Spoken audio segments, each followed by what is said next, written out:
श्रीकृष्ण म्हणतात, कोणी साथ देत नसेल तर नक्की ऐका हा व्हिडिओ. कधीकधी शांत राहण्याचा अर्थ समोरच्या व्यक्तीची इज्जत करणं हा पण असतो, पण काही लोक त्याला कमजोरी समजतात. आयुष्य जगणं सोपं नसतं. संघर्ष केल्याशिवाय कोणीही महान होत नाही. जोपर्यंत दगडावर हातोडा पडत नाही तोपर्यंत दगडाला पण देवपण येत नाही. जर कोणत्याही परिस्थितीसाठी तुमच्याकडे योग्य शब्द नसतील तर फक्त थोडासा हसा, कारण शब्द अडचणी वाढवतात तर हसणं अडचणी सोडवतात. जर तुम्हाला कोणी समजून घेत नसेल तर टेन्शन घेऊ नका, कारण चांगली पुस्तकं आणि चांगल्या लोकांना समजून घेण्यासाठी डोकं असावं लागतं. कोणाचंही कौतुक नेहमी तुम्हाला पाहिजे तेवढं करा, पण अपमान नेहमी विचार करून करा, कारण अपमान अशी गोष्ट आहे जी वेळ आल्यानंतर व्याजासकट परत मिळते. आयुष्य कुंडीत लावलेल्या रोपासारखं बनवू नका, जे थोडंसं ऊन लागलं तरी सुकून जातं. तर आयुष्याला जंगलातील झाडासारखं बनवा, जे प्रत्येक परिस्थितीमध्ये त्याच्याच मस्तीत उभं राहील. जेव्हा लोक तुमची नक्कल करायला लागतील तेव्हा समजून घ्या की तुम्ही सफल होत आहात. आजकाल जग असं होत चाललं आहे, जेव्हा कोणाच्या आयुष्यामध्ये नवीन लोक येतात तेव्हा ते जुन्या लोकांचे महत्त्व विसरून जातात. भगवान श्रीकृष्णांनी अर्जुनाला म्हटले, हे अर्जुन, तुला स्वतःची मदत स्वतःच करावी लागेल. स्वतःसाठी चांगलं स्वतःलाच करावं लागणार आहे. हेच या जगाचं कडू सत्य आहे. आयुष्यामध्ये आव्हानं प्रत्येकाच्या वाट्याला येत नाहीत, कारण नशीब पण नशीबवाल्यांनाच आजमावते. लोक म्हणतात वेळ खूप पटकन निघून चालला आहे, पण कधी कोणाची वाट पाहून बघा, मग कळेल वेळ किती हळू चालतो. सगळे दुःख दूर झाल्यानंतर मन प्रसन्न होईल हा तुमचा भ्रम आहे. मन प्रसन्न ठेवा, सगळे दुःख दूर होतील हे वास्तव आहे. एकटे बसून रडणं मृत्यूपेक्षा कमी नाही, जिथे प्रश्न पण आपलेच असतात आणि उत्तरं पण आपलीच असतात. होऊन गेले त्याचे दुःख का करायचं? जे आहे त्याचा अहंकार का करायचा? आणि जे येणार आहे त्याचा मोह का करायचा? एकटं राहणं तुम्हाला हेही शिकवतं की तुमच्याजवळ तुमच्या स्वतःशिवाय काहीही नाही. 1 मिनिट लागतो नात्यांची चेष्टा करायला, आणि सगळं आयुष्य जातं एक नातं बनवायला. खऱ्या लोकांवर पण तेवढाच विश्वास ठेवा जेवढा आपण औषधांवर ठेवतो.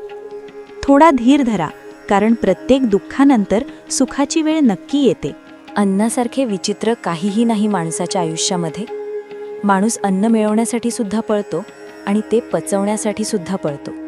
रडणं बंद करा आणि स्वतःच्या अडचणींशी स्वतः लढायला शिका, कारण साथ देणारे स्मशानाच्या पुढे जात नाहीत. जर आयुष्याचा प्रत्येक डाव जिंकायचा असेल तर ताकदीपेक्षा बुद्धीचा वापर करा, कारण ताकद लढायला शिकवते आणि बुद्धी जिंकायला शिकवते. तुटलेला पेन आणि दुसऱ्यावर जळणं कधीही स्वतःचं भाग्य लिहू देत नाही. जगामध्ये सगळ्यांबरोबर भांडता येतं, पण आपल्या लोकांसोबत भांडता येत नाही, कारण त्यांच्याबरोबर जिंकायचं नसतं तर जगायचं असतं. आयुष्यामध्ये जर भरोसा स्वतःवर असेल तर तो तुमची ताकद बनतो, आणि तोच भरोसा दुसऱ्यांवर असेल तर ती तुमची कमजोरी बनते. ज्यांना स्वतःचं मन नियंत्रित करता येत नाही त्यांच्यासाठी ते काम म्हणजे शत्रूंनी केलेल्या कामासारखं आहे. खऱ्या नात्यांची आणि पैशांची कदर एकसारखी करा, कारण दोन्ही कमावणं खूप अवघड आहे आणि गमावणं सोपं आहे. कधीही परिस्थितीच्या हातातलं खेळणं बनू नका, कारण तुमचे नशीब बदलवण्याची ताकद तुमच्यामध्ये आहे. भरोसा तुटल्याचा आवाज भलेही होत नाही, पण त्याचे परिणाम आयुष्यभर भोगावे लागतात. जेव्हा कोणत्याही व्यक्तीवरचा विश्वास उडतो त्यावेळी माफीला काही अर्थ राहत नाही. स्वतःला असं कधीही बनवू नका की लोक तुमचा गैरफायदा घेतील. स्वतःला कधीही लाचार बनवू नका. तुम्हाला कसं बनायचं हे तुमच्यावर आहे, नाहीतर कोणीही येईल आणि तुमचं मन तोडून जाईल. असफल होण्यामध्ये काही चुकीचं नाही, पण सफल होण्यासाठी प्रयत्नच न करणं चुकीचं आहे. माणसाचा सगळ्यात मोठा दुश्मन त्याचं डोकं असतं. ते पकडून पकडून त्याच कडू आठवणी समोर आणतं ज्या तुम्हाला त्रास देतात. जीवनामध्ये एक नातं असंही बनवा की ज्याच्याकडे तुम्हाला तुमचं मन मोकळं करता येईल आणि तक्रारी पण सांगता येतील. आयुष्यात कधीही कोणाच्याही भरोशावर बसून राहू नका. तुम्हाला जर वाटत असेल तुमचा कोणीही शत्रू नाही, तर थोडंसं यशस्वी होऊन पहा, तुमच्यासमोर शत्रूंची रांग लागेल. अडचणीमध्ये धैर्य, श्रीमंतीमध्ये दया आणि संकटामध्ये सहनशीलता हे श्रेष्ठ व्यक्तींचे लक्षण आहे. प्रत्येक माणूस तुम्हाला समजून घेत नाही आणि प्रत्येक माणसाला तुम्ही समजून सांगू शकत नाही. कोणतीही गोष्ट स्वच्छ मनाने मागितली तर देव नशिबापेक्षा जास्त देतो. जो माणूस स्वतःच्या चुकांसाठी स्वतःबरोबर भांडतो त्याला कोणीही हरवू शकत नाही. घमेंडीने स्वतःची मान उंच करू नका, कारण गोल्ड मेडल जिंकणारा मान खाली करूनच त्याचा स्वीकार करतो. तुम्ही जेवढी कदर पैशाची करता तेवढी माणसांची पण करा, कारण पैसे तर परत कधीही मिळवता येतात, पण गेलेली माणसं परत कधीही येत नाहीत. तुम्ही जर तुमचं आयुष्य यशस्वी बनवण्याचं कोणतं लक्ष्य ठरवलं असेल तर ते मिळवण्यासाठी आत्तापासूनच प्रयत्न करा आणि तुमच्या मनामध्ये काम पूर्ण करण्याचा संकल्प बनवा. ज्याप्रमाणे पानगळती झाल्याशिवाय झाडावर नवीन पानं येत नाहीत, त्याचप्रमाणे अडचणी आणि संघर्षाशिवाय चांगले दिवस येत नाहीत. आयुष्यामध्ये कोणाबरोबर पटत नसेल तर त्याला ते सांगून मोकळं व्हावं आणि नातं संपवून टाकावं, पण नातं खराब करून किंवा खोटं बोलून नातं तोडू नये. खरे लोक कोणाच्याही मनामध्ये एवढी जागा बनवू शकत नाहीत जेवढी मतलबी आणि स्वार्थी लोक बनवतात. माणसाने आयुष्यामध्ये चांगली संधी कधी येईल याची वाट पाहत बसू नये, कारण जी आज आहे तीच सर्वोत्तम संधी आहे. असमजदार लोक आयुष्याचा आनंद घेताना दिसतात, समजदार लोक तर नेहमीच अडचणीत असलेले पाहायला मिळतात. खरा माणूस खोट्या माणसासमोर तोपर्यंत जिंकू शकत नाही जोपर्यंत तो खोटेपणा, अन्याय आणि चुकीच्या गोष्टींच्या विरुद्ध लढण्यासाठी उभा राहत नाही. सारखंच छोट्या छोट्या गोष्टींवर चिडणं आणि राग व्यक्त करणं तुम्हाला बर्बाद करून टाकतं. नेहमी धीर धरा. कधीकधी आयुष्यामध्ये खूप चांगल्या गोष्टी मिळवण्यासाठी खूप वाईट काळातून जावं लागतं. भगवान श्रीकृष्ण म्हणतात, जो माणूस प्रत्येक वेळी सगळ्यांची खुशी आणि आनंदाविषयी विचार करतो, नेहमी दुसऱ्यांचे कदर करतो, माहीत नाही तो आयुष्यामध्ये एकटा का पडतो. रागामुळे भ्रम तयार होतात, भ्रमामुळे बुद्धी भ्रष्ट होते, बुद्धी भ्रष्ट झाल्यामुळे तर्क नष्ट होतो आणि तर्क नष्ट झाला की माणसाचे अधःपतन होते. नकारात्मक लोकांच्या बोलण्यावर कधीही उत्तर देऊ नका. लोकांच्या निगेटिव्ह बोलण्यावर कधीही वादविवाद आणि चर्चा करू नका. आयुष्य खूप छोटं आहे, त्यामुळे कोणत्याही व्यक्तीच्या मागे पळण्यापेक्षा स्वतःच्या स्वप्नांना पूर्ण करणं महत्त्वाचं आहे. काही माणसं कमीपणा घेतात कारण त्यांना नातं निभावायचं असतं, नाहीतर ते काल पण चुकीचे नव्हते आणि आज पण चुकीचे नाहीत. भविष्य सांगणाऱ्या लोकांवर विश्वास ठेवायचा नाही.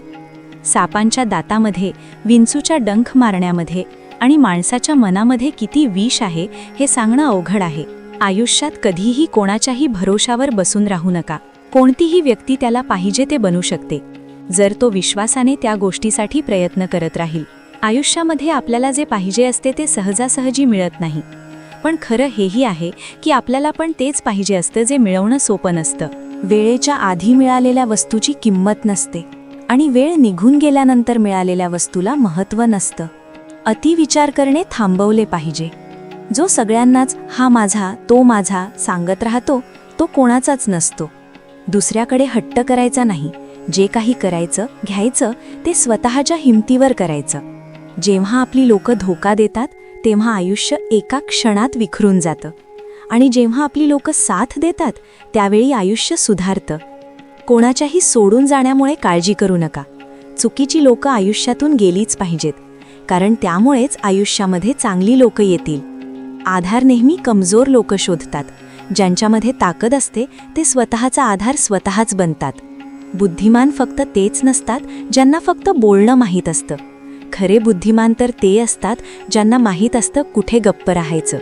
स्वतःला कमजोर कधीही समजू नका. जर तुम्ही पडलात तर उठण्याचा प्रयत्न करा. लढा पूर्ण निष्ठेने, कर्तव्याने, कर्म करा. बाकी सगळं देवावर सोडा. एवढं पण सोपं नसतं आपलं आयुष्य आपल्यासाठी जगणं. खूप लोकांना त्रास होतो जेव्हा आपण स्वतःसाठी जगायला सुरुवात करतो. आयुष्य इतकं अवघड आहे कारण लोक सहजासहजी मिळालेल्या वस्तूंची कदर करत नाहीत. वेळ माणसाला यशस्वी बनवत नाही, तर वेळेचा योग्य वापर माणसाला सफलता मिळवून देतो. या जगामध्ये कोणाचीही मदत करण्यासाठी फक्त पैशाची नाही, तर एका चांगल्या मनाची पण गरज असते. काळजीमध्ये राहाल तर स्वतः जळत राहाल आणि निश्चिंत राहाल तर दुनिया जळेल. जर तुमच्या आयुष्यामध्ये काही अडचणी असतील तर त्या सोडवण्यासाठी प्रयत्न करा. मूर्खांसारखं रडणं बंद करा. मला आशा आहे की हा व्हिडिओ तुम्हाला नक्की आवडला असेल. व्हिडिओ आवडला असेल तर एक लाईक नक्की करा आणि कमेंटमध्ये जय श्रीकृष्ण नक्की लिहा.